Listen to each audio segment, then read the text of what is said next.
Muy buenas tardes, queridos amigos. Bienvenidos a Vladimir a la Una. Hoy vamos a tener un programa muy particular porque tenemos dos invitados. Julio Escalona, profesor de la Facultad de Economía, exsecretario general de la Liga Socialista, excomandante guerrillero, ex embajador de Venezuela, embajador alterno ante Naciones Unidas, y Luis Vicente León, presidente de Data Análisis, también profesor universitario, economista, en fin. Bueno, vamos a hablar de economía. Hoy no vamos a hablar de encuestas ni nada de eso, que también nos gusta evaluarlas, pero eso tiene su momento, ¿verdad, Luis Vicente? Claro. Así que bueno, espero no tener que utilizar este botoncito para poner orden en una conversación que sé que va a ser lo suficientemente ordenada y además grata, porque se trata de dos venezolanos absolutamente respetables. Bueno, le doy la bienvenida a ambos y quisiéramos hablar un poco de economía. ¿Cuáles son las cosas que el gobierno tiene que hacer en economía, Julio, que no ha hecho hasta ahora? ¿O todo va por buen camino? Bueno, lo que pasa es que yo no quiero hablar simplemente de economía, Ajá. porque yo creo que la solución no es económica.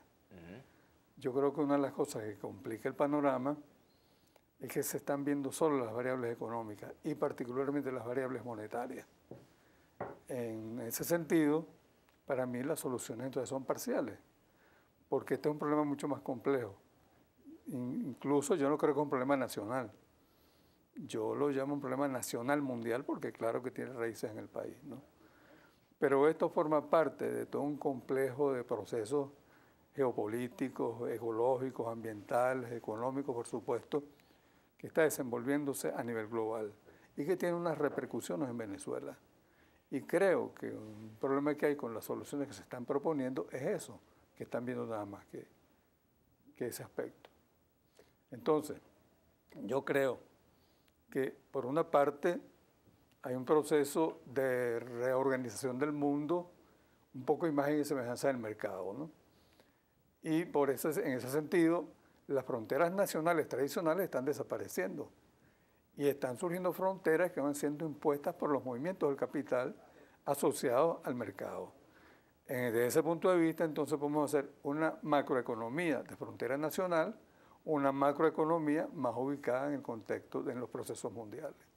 Entonces, yo invito a una conversación en ese espacio en el cual, entonces, algunas medidas planteadas, por ejemplo, hay cosas que ya son más o menos indiscutibles. Creo que se ha ido construyendo un consenso en torno al problema del precio de la gasolina. O sea, hay que hacer un ajuste. Yo creo que la discusión está en cuándo, en cómo se hace, pero en eso creo que hay un acuerdo. Hay otro planteamiento en el que tampoco hay acuerdos y desacuerdos, que es la unificación del tipo de cambio. Porque la unificación del tipo de cambio obviamente favorece a los especuladores de entrada. O sea, a los que han especulado con el dólar se han ampliamente favorecidos y van a obtener ganancias extraordinarias con la unificación cambiaria. Entonces, ¿cómo resolver esto? Que tú hagas unas medidas que no favorezcan abiertamente a un sector.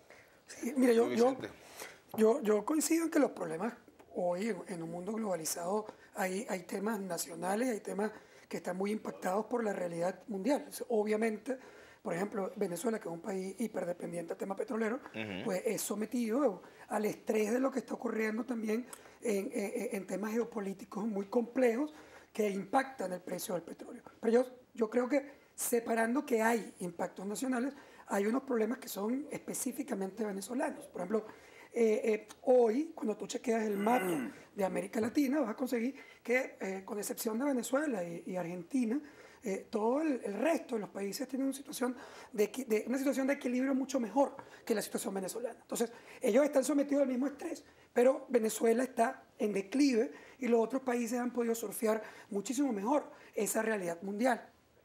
Un segundo elemento importante es el tema empresarial. Es decir, tú te buscas países en América Latina, incluso países de izquierda. Ni siquiera estamos buscando países que sean muy distintos y que... No, tú te buscas Ecuador, tú buscas... bueno, Bolivia mismo, incluso siendo extrema en un país que es bastante más pobre que el caso venezolano, el caso de Nicaragua, que son países que tienen una carga política de izquierda importante. Tú vas a conseguir una relación súper positiva entre los gobiernos de esos países y el sector privado. Y vas a ver economías en crecimiento a pesar de la crisis mundial. Eso no es lo que está pasando en Venezuela. Es decir, tú tienes en Venezuela una situación de inflación extrema que se ubica en la inflación más alta de América Latina y una de las inflaciones más altas del mundo hoy. Tú tienes un país que tiene problemas críticos de abastecimiento, que no es el caso. Tú tienes que pasear por 5 automercados, supermercados, abasto o mercado negro para comprar en Quito, ni para comprar en Managua, ni para comprar en La Paz. Y eso está pasando exclusivamente en Venezuela, más allá de que en efecto tengas unas formas, impactos geopolíticos, tienes un tema concreto que hace a Venezuela muy distinta a lo que está pasando en otros países. ¿Y qué es lo distinto? Es decir, no son los empresarios lo distinto. Es decir, tú no puedes decir que hay un gen especial que se le metió a los empresarios venezolanos y que entonces hace que esos empresarios sean distintos a los ecuatorianos, a los bolivianos, a los nicaragüenses, a los brasileros, a los peruanos. Y entonces, como son malos, ellos están especulando, acaparando, contrabandeando, etc. Es decir, ¿por qué hay contrabando? Que sí hay. ¿Por qué hay especulación? Que sí hay. ¿Por qué hay acaparamiento? Que sí hay. Y no lo hay en esos otros países. Bueno, básicamente porque el modelo que tú has establecido, un modelo de controles, un modelo hostil, un modelo que no estimula la producción, un modelo en el cual, por ejemplo, las importaciones públicas crecieron de 32% a 41% en un año, de 2013 a 2014, obviamente explican lo que está ocurriendo. Pregunto a ambos. ¿Cuánto pesa en esta situación que se vive en Venezuela la llamada guerra económica que denuncia el gobierno y cuánto pesan los controles que describe Luis Vicente? Fíjate, lo que pasa es que efectivamente la situación de Venezuela es específica. El problema es que desde las épocas de Gómez para acá, si vamos a situar en el tiempo, en Venezuela se constituye una economía y una sociedad fundada en lo que yo llamo el modelo petrolero transnacional. Eso es específico de Venezuela. Y entonces es específica la situación como Venezuela se articula con la economía mundial. Eso no se da ni en Nicaragua, ni en Ecuador, ni en Bolivia, etc. En ningún otro país de América Latina. Entonces, por supuesto, los desequilibrios en Venezuela son particulares y son distintos a cómo se dan en estos países. El problema es que el modelo, lo que yo llamo modelo petrolero transnacional, impone un patrón de consumo, un patrón de producción, un modelo en el cual el comercio importador sigue teniendo un peso determinante y la asociación entre comercio importador, banco y gobierno crea una situación que hace que la política venezolana se reproduzca de tiempo en tiempo. Esta crisis que estamos viviendo ahora no es muy distinta a lo que se llamó el Viernes Negro con la época de Luis Herrera, ni es distinto a lo que se enfrentó Caldera después del gobierno de Carlos Andrés Ahora, Pérez ¿eso excluye responsabilidades del gobierno en el mal manejo, buen manejo de la economía? No, en absoluto, porque uno de los deberes del gobierno era romper con el modelo petrolero transnacional. ¿Por qué no se hizo? Bueno, no se hizo porque yo creo que no se termina de reconocer que hay una dinámica de ese modelo petrolero que mientras no se rompa, eso se va a reproducir. Incluso ahora, se pueden hacer todas las medidas que yo he visto que tú has propuesto y otros. Bueno, un sistema único de cambio y todo eso que se ha propuesto. Dentro de un tiempo, si no se corrigen los problemas estructurales que genera el modelo petrolero transnacional, volvemos a repetir la misma situación con este u otro gobierno.